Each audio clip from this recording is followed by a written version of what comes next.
There is an abundance of monsters in D&D, and adventurers have come and slaughtered and slain hundreds, if not thousands of them. But I have a list of monsters that most players have never met and others have barely survived. Let's get going. If you're running a desert kind of campaign, there's a chance, a fraction chance, that you're going to come in contact with this terrible monster. Yeah, you'll meet skeletons and zombies probably, and maybe some other interesting things, but the Mummy Lord is the one thing you don't want to come in contact with.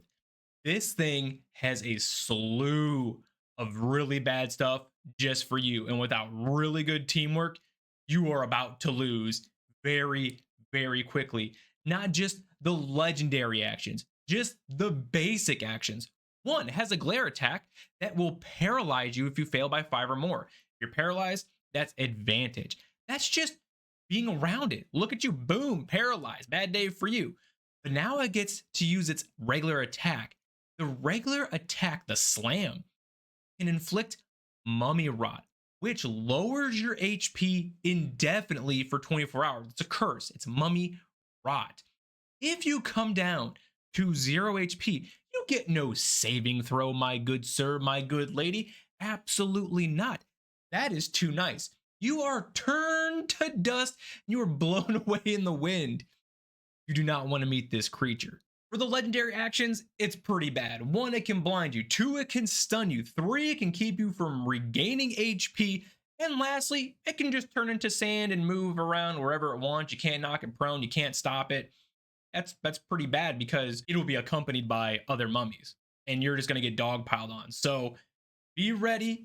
Keep that cleric close and hope for the best because this is going to be a hard fight. There's a lot of undead monsters in D&D, but the one undead monster you don't want to meet is the Death Knight. Death Knight is something you should not take lightly. 1, magic resist. 2, it buffs all the undead from being turned away, which your cleric is going to be a tough one right there. Hopefully you got 2 clerics and you just hopefully give it another shot. 3 attacks with a +11 and a boatload of damage to burst you down is going to be really, really bad. All of that sounds pretty tough, right? Well, it gets worse. It gets much worse. 1 time per day, it can use the Hellfire Orb. If everyone told you to just embrace the impending doom, bring on the suck, because I'm about to embrace it. This is going to hurt. This is that time. We're talking 10d6 fire and 10d6 necrotic in a 20-foot radius. If you know you're about to come in contact with the Death Knight, spread out. Just please spread out. Because if it hits you, it doesn't matter that you saved, and then even worse, you didn't save, you took full damage of this thing.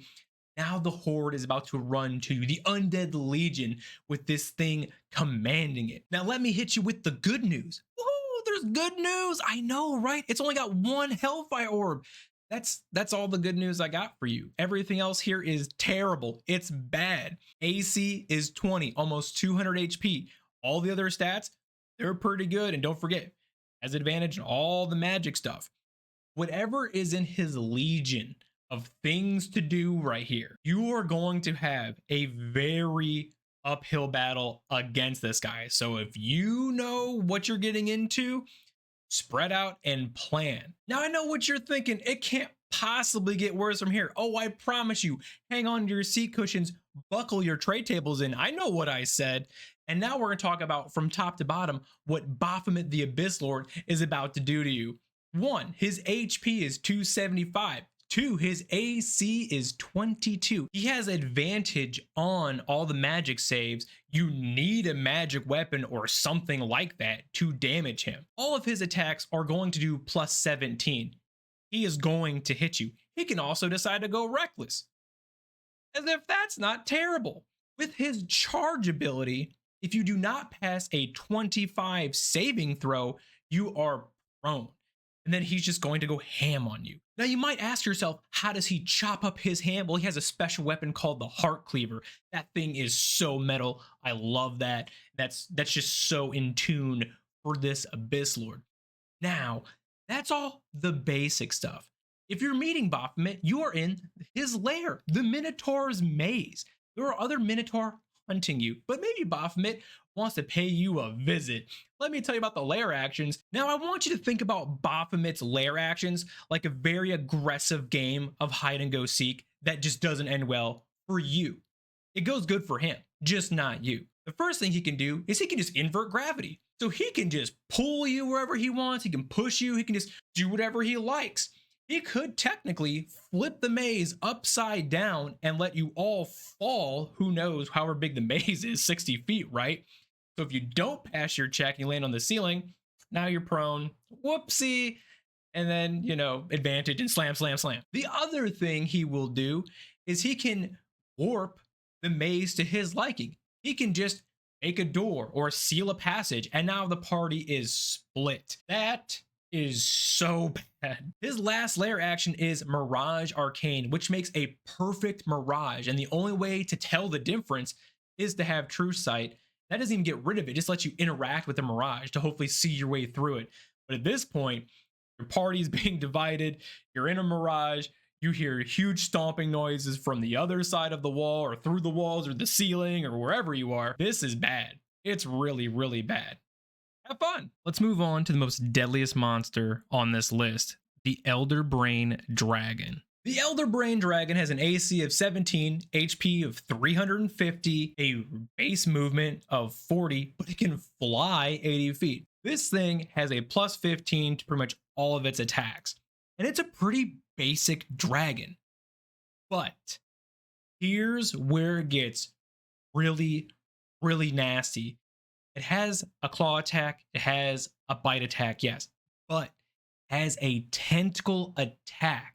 The tentacle attack has a 15-foot reach, so plus the 15 to hit, it's gonna hit. Now you're grappled, so now it's gonna fly in the air. That is a player basically off the board. If it goes max height for 80 feet in the air, this is really bad for that player. But I tell you right now, everyone below is about to get the big nasty breath. And this dragon's breath from this Elder Brain Dragon is probably one of the worst breath attacks in all of D&D. Let's break it down. This dragon's breath is 120 feet long, 15 foot wide. The save for this is a 22 con save. And if you fail it, you're going to be taking 10d10 psychic damage. But it gets even worse. Pass or fail, you are now infested with illithid tadpoles. And the only way to get rid of this is to remove curse, or you have to heal above 40 hit points to just instantly kill the tadpoles. Holy crap. Oh, hold on. If you drop to 0 HP, you become a mind flayer. That's terrible. Guys, we still have legendary actions to go through, okay? The legendary actions are very simple. It gets to do a tentacle attack, which means it can grapple you and repeat and re-rinse, right? Get to fly away and do what it wants. But it also has shatter concentration. It can only use on a grappled creature, and you have to be concentrating on a spell or an ability, and it will do 3d12 damage to you, and of course, end whatever you're concentrating on. Please like and sub, you already know all that, but most of all, thank you for watching this content. Thank you for watching my channel. I really appreciate it. I know the algorithm is basically against me because there's bigger channels, but for the few people that do see this, I really appreciate that you give me your time. I'll see you in the next video. See you later.